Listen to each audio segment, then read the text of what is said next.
ये वीडियो थोड़ी सी लंबी हो सकती है, बट ये वीडियो आपके एग्ज़ाम के लिए मोस्ट इम्पोर्टेंट होने वाली है, क्योंकि मेरे को लगता है कि जितना आपने अभी तक पढ़ लिया उसका रिजल्ट हमें मिलेगा 3 घंटे के अंदर। और वो 3 घंटे के अंदर अगर आपने प्रेजेंटेशन सही ढंग से पेपर की नहीं की ना, आप ये लगा लो सारे करे धरे पर पानी फिर जाएगा। तो पेपर को प्रेजेंट कैसे करना है बहुत बड़ा क्वेश्चन मार्क है, क्योंकि मैं देख रहा हूँ बहुत सारे बच्चे सर क्वेश्चन के आंसर तो सही निकाल रहे हैं, उनको ये समझ नहीं आ रहा कि प्रेजेंटेशन में कौन सी बातें ध्यान देनी है और कौन सी गलतियां हमें नहीं करनी है। तो ये वीडियो ना हर बच्चे के लिए है, इवन वो मेरे टेक्स्ट का स्टूडेंट हो, चाहे वो सीआर का बच्चा हो, वो इवन आईबीसी का बच्चा हो, इवन कोई भी पेपर अगर आपका सब्जेक्टिव है। और आई थिंक अब तो न्यू सिलेबस के अंदर सारे हमारे सब्जेक्टिव हैं, और ओल्ड सिलेबस के अंदर 3 एमसीक्यूज है, बाकी सारे सब्जेक्टिव हैं। तो उस सब्जेक्टिव पेपर के अंदर किस तरह से प्रेजेंटेशन करके आनी है, चाहे वो केस स्टडी बेस वाला क्वेश्चन हो, चाहे वो थ्योरी बेस वाला क्वेश्चन हो, चाहे वो प्रैक्टिकल क्वेश्चन हो, किस तरह से अपने प्रेजेंटेशन करनी है, ये वीडियो बहुत काम आने वाली है आपके। और मैं दोबारा कह रहा हूँ, फिर कह रहा हूँ, थोड़ी सी लंबी होगी, इसको स्पीड फास्ट करके सुनना, चाहे जैसे मर्जी करके सुनना। अगर आपने लास्ट तक नहीं सुनी ना, आपके एग्जाम में बहुत बड़ी दिक्कत आएगी, क्योंकि इस वीडियो के माध्यम से आपको पता लगेगा कि एग्जामिनर की मेंटेलिटी क्या होती है, क्या गलतियां आपने पेपर के अंदर नहीं करके आनी। जो छोटी छोटी आप गलतियां करके आते हो वो गलतियां आपने बिल्कुल भी नहीं करके आनी, तो आपके नंबर कट जाएंगे, बस ये पर ध्यान दो। तो मैंने बहुत सारे पॉइंट्स यहाँ पे लिखे हैं, उन पॉइंट्स को अगर आपको लिखना तो लिख लेना, नहीं तो समझ लेना कि कौन कौन सी गलती हमें प्रेजेंटेशन में नहीं करनी और किस तरह से हमें प्रेजेंटेशन करनी है, बस ये पर ध्यान दो। ठीक है जी। अब मैं इस वीडियो को यहाँ पे स्टार्ट करने जा रहा हूँ, तो एक बार सारे के सारे बच्चे इधर देखेंगे ध्यान से भी यहाँ पे जी। अब यहाँ पे एक बार चेक करो, प्रेजेंटेशन हमें किस तरह से करनी है, प्रेजेंटेशन हमें किस तरह से करनी है आपको मैं दिखाने जा रहा हूँ। अब यहाँ पे एक बार चेक करो, हमें अपने पेपर प्रेजेंट कैसे करने हैं। तो सबसे पहली बात तो ये समझ लो कि फर्स्ट इंप्रेशन जो होता है ना, वो आपका लास्ट इंप्रेशन होता है, आपको पता भी है। मतलब जो आपने पहले क्वेश्चन में इंप्रेशन दिया, तो उससे एग्जामिनर का ना माइंड बहुत कुछ सोच लेता है कि इस बच्चे ने पेपर किस ढंग से किया होगा। तो पहली बात तो ये समझ लो कि first impression is your last impression. मैं ये नहीं कह रहा कि अगर पहला क्वेश्चन आपने गलत कर दिया तो बाकी सारे वो क्वेश्चन गलत कर देगा, बिल्कुल भी नहीं कह रहा। बट अगर फर्स्ट क्वेश्चन अच्छा है, आपने बिल्कुल सही से प्रेजेंट किया है और वो करेक्ट उसका आंसर निकल के आ रहा है, तो उसकी मेंटेलिटी बहुत चेंज होती है कि अगले वाले पेपर भी, अगले वाले क्वेश्चन भी इसने कुछ हद तक सही किए होंगे, या ये बच्चा पढ़ने वाला है। उसकी मेंटल लेवल की गेम है। और हर एग्जामिनर को मिलने 5 से 10 या 15 मिनट है पेपर चेक करने के लिए, इससे ऊपर का टाइम उसके पास भी नहीं है। तो आपको 15 मिनट में दिखाना है जो अपने 1.5 साल की मेहनत की। आप 15 मिनट में कैसे दिखाओगे वो बातें मैं आपको बताने जा रहा हूं। तो पहली बात आप ये ध्यान रखना प्रेजेंटेशन के लिए, सबसे पहली बात, जो आपको 15 मिनट मिलते हैं ना, वो अपने बहुत वाइडली यूज करने हैं, बहुत इफेक्टिवली यूज करने हैं। 15 मिनट कैसे यूज करने हैं उसकी वीडियो मैं अपलोड कर चुका हूं, अगर किसी बच्चे ने नहीं देखी, 15 मिनट की गेम के नाम से एक वीडियो, वो जरूर देख लेना, आपकी बहुत हेल्प करेगी कि 15 मिनट को यूज कैसे करना है। वो सारी बातें मैंने वहां पर बताई हैं। तो सबसे पहले अपने 15 मिनट को बहुत बढ़िया ढंग से यूज करना है, उसके अंदर क्वेश्चन की सिलेक्शन करनी है कि हमें कौन से पहले क्वेश्चन करने हैं। फिर सेकंड ये बात ध्यान देना, start with the question where you are 100% confident. मतलब सबसे पहले ऐसा नहीं है कि क्वेश्चन नंबर 1 से स्टार्टिंग करना है। ये बहुत सारे बच्चों के दिमाग में गलत फहमी है, सर पहले पहला करेंगे, दूसरा करेंगे, तीसरा करेंगे, ऐसा कोई भी रूल नहीं है। आपको अगर पहले क्वेश्चन नंबर 4 आता है तो पहले क्वेश्चन नंबर 4 करोगे, 3 आता है 3 करोगे, 6 आता है 6 करोगे। बट हाँ, जो भी पार्ट्स तुम करोगे ना वो सारे एक साथ करोगे। अगर मान लो क्वेश्चन नंबर 6 के 3 पार्ट हैं तो वो ABC एक साथ करने हैं आपको। अगर सी नहीं आता तो वहां पे स्पेस छोड़ दो, अगर सी बिल्कुल भी नहीं आता तो फिर उसको छोड़ दो। अगर बाद में टाइम बचा कुछ उसके अंदर लिख के आना होगा तो बात एक अलग है। बट ऐसा नहीं है कि पहले का पार्ट ये करोगे, फिर दूसरा कहीं और करोगे, तीसरा कहीं और करोगे। एग्जामिनर को जितना गुस्सा दिलवाओगे उतना तुम्हारा पेपर वो गंदे से चेक करेगा। तो सिंपल उसका ना दिल खुश करके चलना है। आप खुद सोचो कि जब तुम्हारे हाथ में कोई पेपर चेक होने के लिए आता है तो तुम्हारा दिल खुश कब होता है? तो पेपर नीट एंड क्लीन हो, तुम बार बार कटिंग करके आ रहे हो, कटिंग कम से कम करके आओ जी। आपको पहले ही लिखते हुए, लिखने से पहले ही सोचना है कि मैं क्या लिख रहा हूँ। थोड़ा माइंड फ्री रखना है, दूसरों को देख के टेंशन में नहीं आना। तो पहली बात, आपने जो भी 100% कॉन्फिडेंट हो, आप पहले वो क्वेश्चन करो। कोई भी क्वेश्चन हो सकता है, बट उसके सारे के सारे पार्ट्स आपने उसके साथ करने हैं, बस ये पर ध्यान देना चाहिए। उसके बाद फॉर एग्जाम्पल ऐसा मान लो क्वेश्चन नंबर 4 है तो 4A 4B 4C आपने इसको मतलब साथ करना है। और ये 4A 4B 4C को थोड़ा सा बड़े शब्दों में लिखना। कई बार ऐसे नालायक बच्चे होते हैं वो बिल्कुल छोटे छोटे शब्दों में लिख के आते हैं, वो लिखा हुआ दिखता ही नहीं एग्जामिनर को। कई बार वो क्या होता है कि दो क्वेश्चन के एक बार नंबर दे देता है। अब 5 नंबर के 2 क्वेश्चन आपने किए 4A और 4B, उसको दिखा ही नहीं। अब उसने क्या किया, बस 5 नंबर दे दिए, 4 नंबर दे दिए। अब तुम्हें 2 क्वेश्चन के 4 नंबर मिल गए जबकि थे वो 2 क्वेश्चन। तो सिंपल सी बात है, अच्छे से हाईलाइट करके आओ, बड़े शब्दों में लिख के आओ कि 4A ये वाला क्वेश्चन है, 4B ये अगले वाला है। और जहां पर क्वेश्चन कंप्लीट हो रहा है आपको मैं दिखाता हूं जी। Start with new question with new page, नया क्वेश्चन नए पेज से स्टार्ट करना है। क्वेश्चन नंबर 4 हो गया, 4 मान लो खत्म हो गया आधे पेज पर, तो क्वेश्चन नंबर 5 वहां पे स्टार्ट नहीं करना, क्वेश्चन नंबर 5 अगले पेज पे स्टार्ट करना। सर अगर मान लो मेरा क्वेश्चन नंबर 4 बिल्कुल स्टार्टिंग में ही खत्म हो गया, तो आप 5 स्टार्ट कर दो 4-5 लाइनें छोड़ के, बट अगर आधे पेज पर भी खत्म हो रहा है तो क्वेश्चन नंबर 5 तुम अगले पेज पर लेकर जाओ। मैं बार बार कह रहा हूं शीट तुम्हें और मिल जाएगी, 6 महीने बड़ी दिक्कत देते हैं, बात ध्यान देना चाहिए। तो मेन प्रेजेंटेशन, आप मैं मेरा दिल जानता है कि तुम्हारे प्रोविजन क्लियर है, तुम्हें सब कुछ अच्छे से आता है, बट प्रेजेंटेशन अगर तुम्हारी अच्छी होगी ना, ये अटेम्प्ट तुम्हारा लास्ट अटेम्प्ट बन जाएगा, बस ये पर ध्यान दो। तो नया पेज नया क्वेश्चन नए पेज से होगा, और जब क्वेश्चन के पार्ट्स खत्म होंगे तो हर पार्ट खत्म होने के बाद आपने एक लाइन खींच देनी है, फिर 2 लाइनें छोड़नी है, फिर अगला पार्ट आपने स्टार्ट करना है। जैसे मान लो 4A, अब अगर मान लो 4A आपने कंप्लीट कर दिया तो यहां पे एक लाइन खींच दो, फिर ये 3-4 लाइनें छोड़ दो, फिर यहां पर 4B, फिर 4B के बाद एक लाइन खींचो, फिर 3-4 लाइनें छोड़ो, फिर 4C लिखो। इस तरह से मतलब पार्ट्स सेम पेज पे हो सकते हैं, बट नया क्वेश्चन जो होगा वो नए पेज पर होगा, बस ये पर ध्यान दो। क्या मेरी बात यहां तक समझ में आ रही है? ये पॉइंट्स याद रखना, ये तुम्हारे पेपर के नंबर बढ़ाएंगे, मैं बता रहा हूं सर। आपको मैंने अपनी स्टोरी बताई थी सीए फाइनल की, जो मेरा टेक्स्ट वाला पेपर था। भाई साहब मेरा पेपर जब मैंने एक एक वर्किंग नोट बनाया, उसके अंदर मेरे नंबर आए ना, मुझे फील हुआ कि प्रेजेंटेशन की वैल्यू क्या होती है। तो बहुत जबरदस्त रोल अदा करती है प्रेजेंटेशन, जो बहुत सारे बच्चों को पता ही नहीं होता। बच्चों को क्वेश्चन के आंसर आते हैं, बच्चे का हाथ वहीं पर रुक गया, अब वो समझ नहीं आ रहा कंक्लूजन लिखना है क्या लिखना है, तो वही बातें मैं आपको बताने जा रहा हूँ। ठीक है जी, उसके बाद यहां तक क्लियर है? उसके बाद डोंट कंफ्यूज एग्जामिनर, एग्जामिनर को कंफ्यूज करने की जितनी कोशिश करोगे वो तुम्हारे उतने नंबर काटेगा। आप ऑलवेज ये सोच के बैठो कि ये पेपर जो मेरा किसी के हाथ में जाएगा, अगर यही पेपर दूसरे का मेरे हाथ में आए तो मैं कितना कंफ्यूज रहूंगा। कैसे कंफ्यूजन पैदा करते हैं बच्चे? 4 का ए यहां पर, 4 का बी 2 पेज के बाद, सी 4 पेज के बाद, फिर यहां पे आपने क्या कर रखा है कि 4 के 2 पार्ट हैं, मतलब 4A के भी 2 पार्ट हैं, 1 और 2, 1 यहां पर 2 कहीं और, तो ये कंफ्यूज कर रहे हैं आप उसको। तो वो आपके बार बार पेज पलट रहे ना, जहां उसका आप दिमाग पैनिक करोगे ना, वो आपके नंबर काटने स्टार्ट कर देगा। तो जितना हो सके उसको नीट एंड क्लीन पेपर देकर आओ, टाइम उसके पास भी नहीं है और वही तुम्हारा फ्यूचर डिसाइड कर रहा है, बस ये पर ध्यान दो। और तुम खुद ये सोचो कि अगर तुम पेपर चेक कर रहे होते तुम्हें भी तो फ्रस्ट्रेशन होती ना, तुम्हें भी तो बार बार पैनिक होता है भाई क्वेश्चन कहां पलटने पड़ रहे हैं बार बार पेज।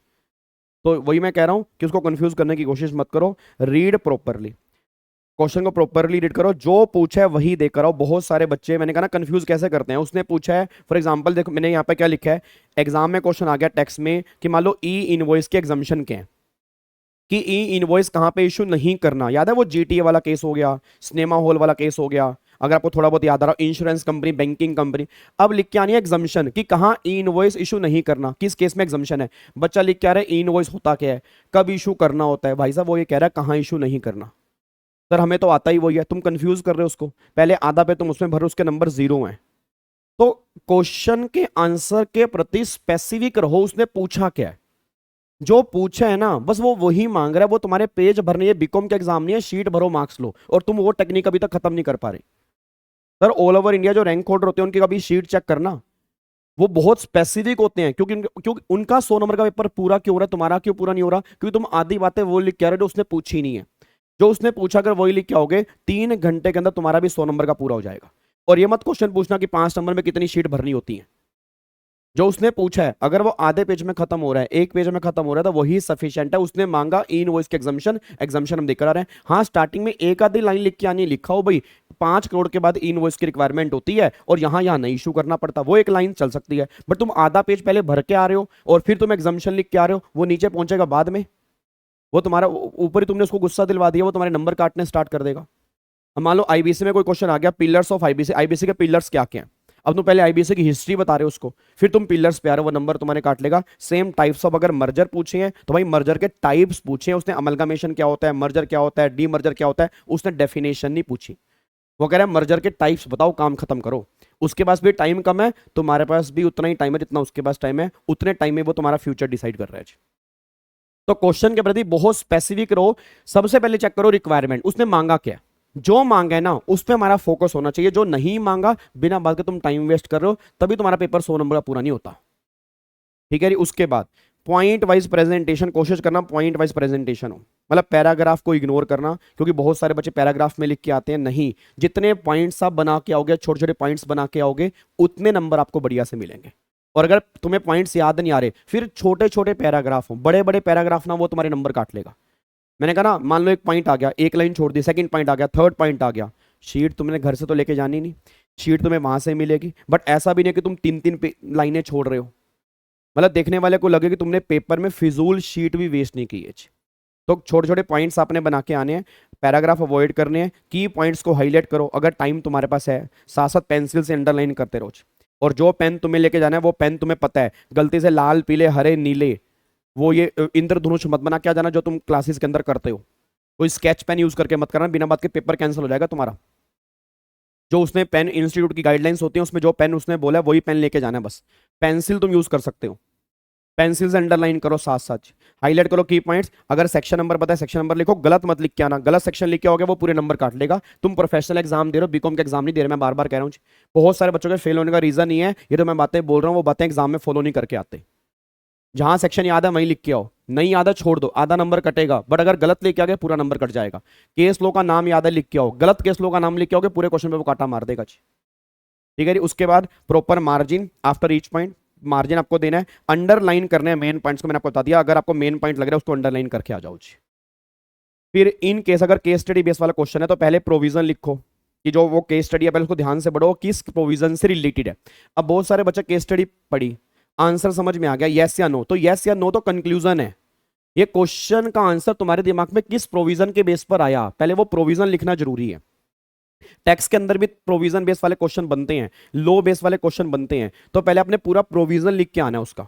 रेजिडेंशियल स्टेटस में कंडीशंस क्या कहती हैं पहले वो कंडीशंस लिख के आओ। ठीक है ना, कंडीशंस आपको वहां पे लिख के आनी पड़ेंगी। क्लबिंग ऑफ इनकम का प्रोविजन क्या कहता है, पहले क्लबिंग ऑफ इनकम का प्रोविजन लिख के आओ। सेम आईबीसी में है, सेम सीआर में है, सेम हर पेपर के अंदर है। पहले आप क्या करके आओगे, प्रोविजन लिख के आओगे। फिर उसके बाद फैक्ट ऑफ द केस, जो उसने क्वेश्चन दिया उसके 2-3 लाइनें, मेन क्या फैक्ट है उसका, और लास्ट में लिखो कंक्लूजन। अगर तुम्हें कंक्लूजन नहीं आता तो प्रोविजन और फैक्ट लिख के आओगे, 1-1.5 नंबर उसका भी है। क्वेश्चन छोड़ मत देना बस तुम। आपको बार बार कह रहा हूं कोशिश करना पेपर पूरा 100 नंबर का करके आना है, क्योंकि अगर 100 का करके आओगे तो चांसेस तब तुम्हारे ज्यादा हैं पास होने के। अगर तुम करके ही 70 का आ रहे हो तो भाई 30 नंबर तो तुम करके ही नहीं है ना, वो 30 में से 10 भी तुम्हें कैसे देगा। मैं कह रहा हूं 30 में से अगर 5 नंबर भी हम ले लेते, 35 से 5 40 नंबर, क्या पता हमारा एग्रीगेट ही बन जाता बाकियों के साथ। तो पेपर पूरी कोशिश करनी है आपको, टाइमिंग को मैनेज करके चलना है कि पेपर पूरा हमें 100 नंबर का अटेम्प्ट करके आना है। स्टार्टिंग से स्पीड हमें मैनेज करके चलनी है। ठीक है, तो कंक्लूजन अगर नहीं आता तो प्रोविजन आप जरूर लिख के आओ, फैक्ट आप जरूर लिख के आओ। कंक्लूजन ध्यान में नहीं आ रहा कोई बात नहीं, स्टेप वाइज मार्किंग है, स्टेप वाइज मार्किंग हर पेपर के अंदर है। जहां पेपर सब्जेक्टिव होते हैं हर स्टेप के नंबर मिलते हैं, ये मत सोचना कि सीधा काटा बसता है।